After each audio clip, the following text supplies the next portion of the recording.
नमस्कार साथियों, मैं हूं कमलेश कुमार सिंह। आप सबका मेरे YouTube channel educational and technical master में स्वागत है। साथियों, मैं अपने YouTube चैनल पर एक से बढ़कर एक सरकारी नौकरी से संबंधित वीडियो बनाकर अपलोड करता हूं। साथियों, आप यदि मेरे YouTube channel educational and technical master पर नए हो तो कृपया मेरे YouTube channel educational and technical master को अवश्य सब्सक्राइब कर दीजिए तथा बेल आइकन को दबाकर ऑल नोटिफिकेशन बेल को जरूर ऑन कर दीजिए, ताकि जब भी मेरे YouTube चैनल पर सरकारी नौकरी तथा नौकरी एवं इससे तैयारी करने से संबंधित वीडियो अपलोड हो, सबसे पहले आपको इसको सूचना मिल जाए, जिसे देखकर आप सबसे पहले फॉर्म को भरकर सबसे पहले आप नौकरी पा सकें। साथियों, मैं आपसे आग्रह करूंगा कि यदि आप चाहते हैं कि आपके बेरोजगार दोस्त, बेरोजगार भाई एवं बहन, बेरोजगार संबंधी भी इस कोरोना काल में सरकारी नौकरी पाएँ, तो उन्हें भी आप मेरे YouTube channel educational and technical master को सब्सक्राइब करने के लिए ज़रूर कहिए तथा उन्हें भी बेल आइकन को दबा देने के लिए ज़रूर कहिए और ऑल नोटिफिकेशन बेल को ऑन कर देने के लिए भी कहिए। साथियों, जब भी इस पर वीडियो आपको अपलोड होगी, आपकी इसकी सूचना तुरंत मिल जाएगी। तो साथियों, हम चलिए आगे वीडियो को शुरू करते हैं।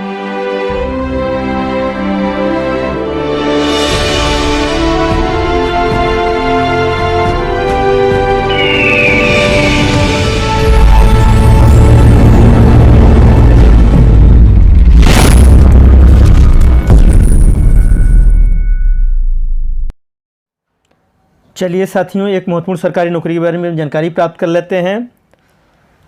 यह वैकेंसी निकली हुई है भारतीय खाद्य निगम, जिसे FCI के नाम से जाना जाता है, फूड कॉरपोरेशन ऑफ इंडिया के द्वारा 5043 सहायक ग्रेड, कनिष्ठ अभियंता, स्टेनोग्राफर 2 और अन्य पदों के लिए यहाँ पर आवेदन पत्र आमंत्रित हुआ है। यह 2022 की वैकेंसी है। यह टोटल 46 पेज की वैकेंसी है, जिसका सारांश यह है। इसके लिए विज्ञापन संख्या है 1/2022 कैटेगरी 3। पद का नाम है सहायक ग्रेड, कनिष्ठ अभियंता, स्टेनो ग्रेड 2 और अन्य। कुल पदों की संख्या यहाँ पर है 5043। वेतनमान की शुरुआत बेसिक की हो जाएगी 28,200 से, जो बढ़कर 1,03,400 तक हो जाएगी। शैक्षणिक योग्यता में आवेदक को इंजीनियरिंग के लिए, जिसमें डिप्लोमा का निकला हुआ है, जूनियर इंजीनियर का निकला हुआ है, उसके लिए डिप्लोमा चाहिए।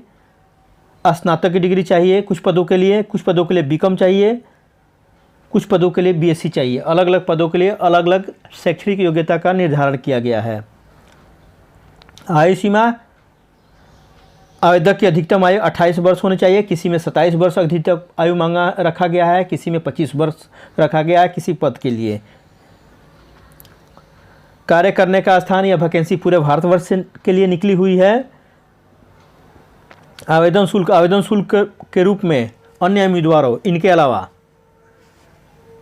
अर्थात सामान्य OBC आर्थिक रूप से कमजोर वर्ग के लिए 500 रुपये, जबकि अनुसूचित जाति, अनुसूचित जनजाति, विकलांग, महिलाओं के लिए, भूतपूर्व सैनिकों के लिए कोई भी आवेदन शुल्क नहीं देना है। आवेदन कैसे करें? आवेदन ऑनलाइन करना है। इच्छुक एवं योग्य उम्मीदवार FCI की आधिकारिक वेबसाइट https://fci.gov.in पर जाकर आप 6 सितंबर 2022 से 5 अक्टूबर 2022 तक ऑनलाइन आवेदन कर सकते हैं। चयन की प्रक्रिया, चाहे रिटन एग्जाम होने वाला है, 2 स्टेज का एग्जाम होगा इसमें, चरण 1 और चरण 2, और उसके बाद कौशल परीक्षा होगा, स्किल टेस्ट होगा, उसके बाद इंटरव्यू भी होगा कुछ पदों के लिए। इस नियुक्ति से संबंधित महत्वपूर्ण तिथियां इस प्रकार है। आवेदन करने की शुरुआत हो रही है 6 सितंबर 2022 से, जबकि आवेदन करने की अंतिम तिथि रहेगी 5 अक्टूबर 2022 तक। आपको 1 महीने का समय पूरा मिलने वाला है। आवेदन शुल्क भुगतान की भी अंतिम तिथि रहेगी 5 अक्टूबर 2022, जबकि एडमिट कार्ड डाउनलोड करने की तिथि रहेगी परीक्षा घोषित होने से 10 दिन पहले। एग्ज़ाम का जो डेट आएगा उससे आप 10 दिन पहले एडमिट कार्ड इसके वेबसाइट से डाउनलोड कर सकते हैं। तो साथियों, ये संक्षिप्त में रहा इस नौकरी के बारे में जानकारी। मैं आपसे आग्रह करूंगा कि इस वीडियो के अगले चरण में भी बने रहिए, जिसमें मैं इसके आधिकारिक विज्ञापन से जो 46 पेज का है, जल्दी से जल्दी आपको उसमें परीक्षा कैसे होगा इसके बारे में बता दूंगा, तो आप ज़रूर बने रहिए।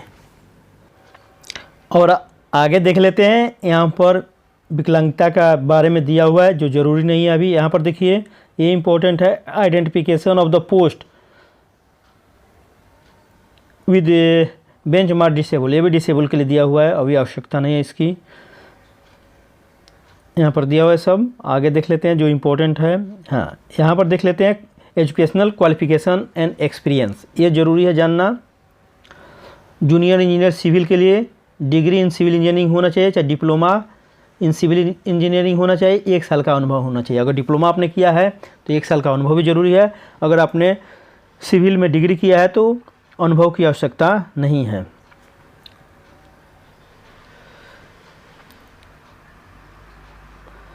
जूनियर इंजीनियर इलेक्ट्रिकल के लिए डिग्री होना चाहिए इलेक्ट्रिकल इंजीनियरिंग में, और मैकेनिकल इंजीनियरिंग में होना चाहिए डिग्री, या डिप्लोमा होना चाहिए इलेक्ट्रिकल इंजीनियरिंग में, 1 साल का अनुभव होना चाहिए। डिप्लोमा अगर किए हैं तो 1 साल का अनुभव आवश्यकता है। अगर मैकेनिकल में डिप्लोमा किए हैं तो 1 साल की आवश्यकता है यहाँ पर एक्सपीरियंस की। स्टेनो ग्रेड 2 में ग्रेजुएट डिग्री विद स्पीड होना चाहिए, इतना देख लीजिए, 40 वर्ड्स पर मिनट एंड 80 वर्ड्स पर minute in English typing and short hand respectively, देख लीजिए यहाँ पर।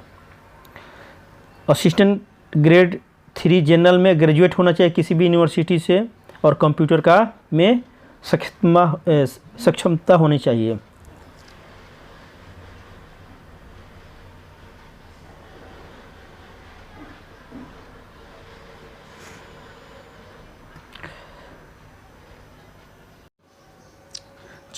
चलिए, जो ज़रूरी है, इम्पोर्टेंट है, उसे देख लेते हैं, जल्दी जल्दी देख लेते हैं। यहाँ पर एजुकेशनल क्वालिफ़िकेशन देख लेते हैं। जेई सिविल के लिए डिग्री इन सिविल, सिविल में डिग्री होना चाहिए, या डिप्लोमा अगर आपके पास आए तो 1 साल का अनुभव होना चाहिए।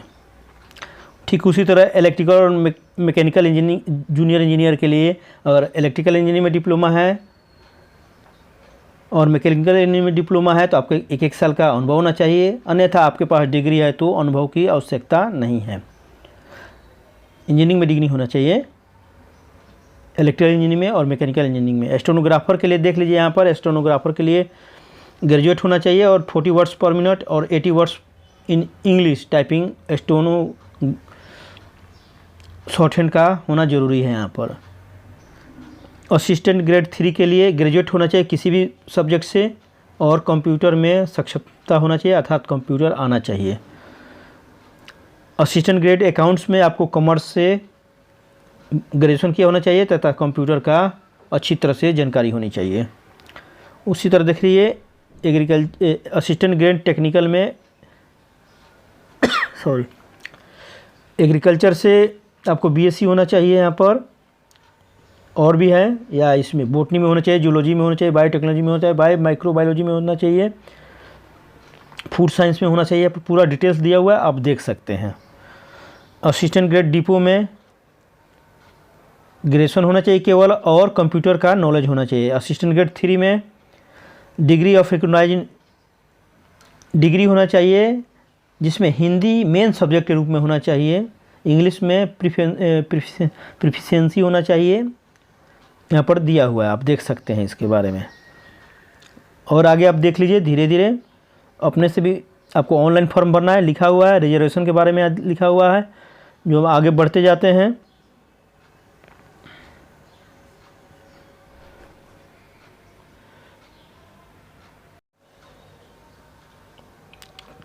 चलिए यहाँ पर सिलेक्शन प्रोसेस जान लेते हैं। पैटर्न ऑफ ऑनलाइन टेस्ट, यहाँ पर देख लीजिए, ऑनलाइन टेस्ट होगा फेज 1 और फेज 2, 2 फेज में होगा। The online examination phase 1 will be common irrespective of post.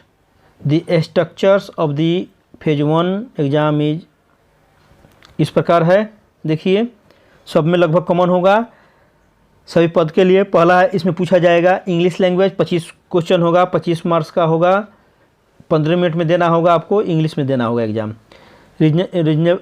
Reasoning ability होगा, 25 क्वेश्चन होगा, 25 मार्क्स में होगा, 15 मिनट में होगा, हिंदी और इंग्लिश या लोकल लैंग्वेज में होगा, बाइलिंगुअल होगा, 2 भाषा में होगा। तीसरा है न्यूमेरिकल एप्टीट्यूड, 25 क्वेश्चन होगा, 25 मार्क्स का होगा, 15 मिनट में देना होगा, ये भी 2 भाषा में होगा। जनरल स्टडीज़ उसके बाद होगा, कंपलसरी होगा, ये नहीं, जनरल स्टडीज है जिसमें हिस्ट्री रहेगा, ज्योग्राफी रहेगा, इकोनॉमिक्स रहेगा, जनरल साइंस रहेगा, जो अप टू 8वें क्लास तक के लेवल का रहेगा, जिसमें 25 क्वेश्चन रहेंगे, 25 मार्क्स का रहेगा। इसमें करंट अफेयर्स भी 5 क्वेश्चन रहेंगे, 15 मिनट्स में आपको आंसर देना पड़ेगा। ये दो भाषा में रहेगा। टोटल 100 क्वेश्चन रहेंगे, 100 मार्क्स के रहेंगे, 1 घंटा में एग्ज़ाम आपको देना होगा।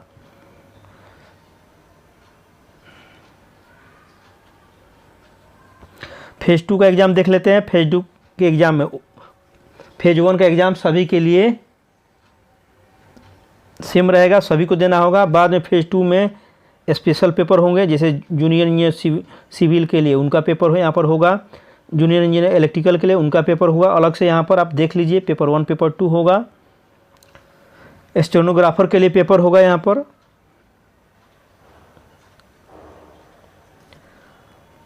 उसी तरह असिस्टेंट ग्रेड 3 जनरल के लिए candidate applying for the group post code D will have to appear in paper 1।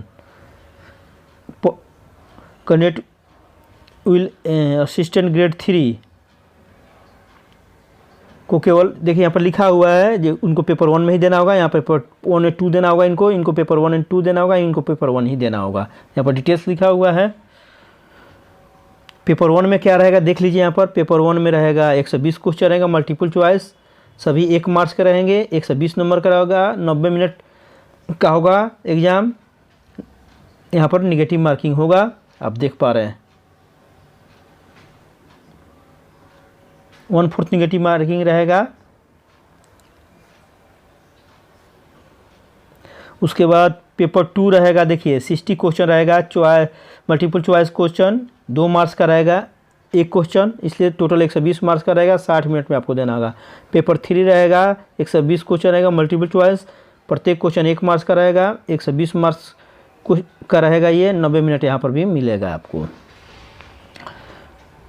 Paper 1 में क्या क्या पूछे जाएंगे वह दिया हुआ है यहाँ पर। English language, number of question 25 रहेगा मार्क्स का, टोटल 20 मिनट मिलेगा। रीजनिंग एबिलिटी रहेगा 25 क्वेश्चन 25 मार्क का, 2 भाषा में रहेगा, 20 मिनट मिलेगा आपको।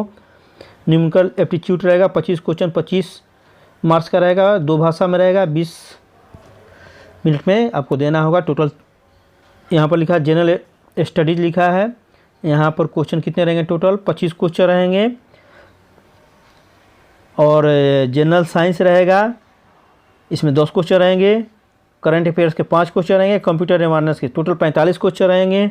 45 क्वेश्चन को 45 से मतलब मार्क्स का रहेगा। ये 2 भाषा में रहेगा, 30 मिनट यहाँ पर समय दिया जाएगा। तो ये रहा एग्जाम का पैटर्न, आप भी थोड़ा सावधानी से इसको देख लीजिए। टोटल 120 क्वेश्चन रहेंगे, 90 मिनट में देना होगा। पेपर सेकंड रहेगा, 60 क्वेश्चन रहेगा, मल्टीपल चॉइस। देखिए यहाँ पर इंजीनियरिंग साइड का जो है उनके लिए है, अकाउंट साइड वाले हैं, अकाउंट वाले हैं उनके लिए यह है। आप देख लीजिए, ध्यान से अपने से भी पढ़ लीजिए, पढ़कर आप समझ सकते हैं। सिलेबस यहाँ पर दिया हुआ है, आप सिलेबस देख सकते हैं। इंजीनियरिंग साइड का सिलेबस है ये।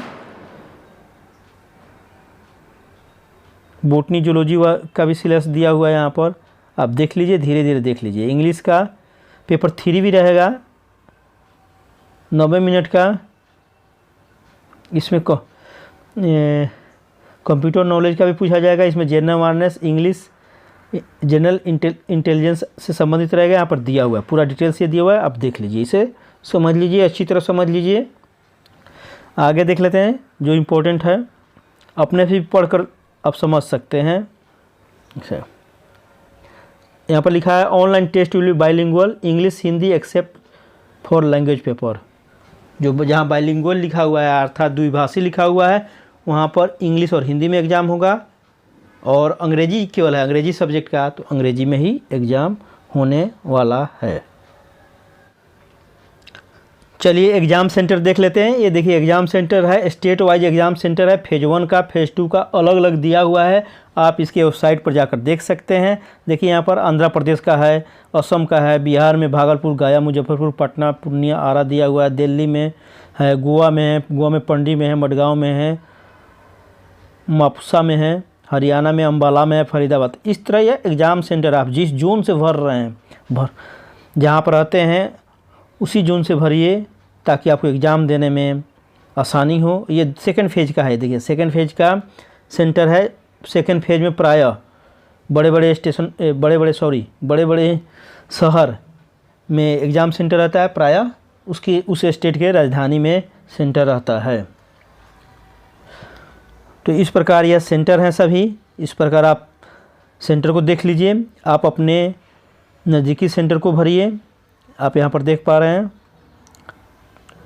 तो आप इस फॉर्म को अच्छी तरह ऑनलाइन भर लीजिए। एग्ज़ाम फ़ी में यहाँ पर देखिए 500 दिया हुआ है।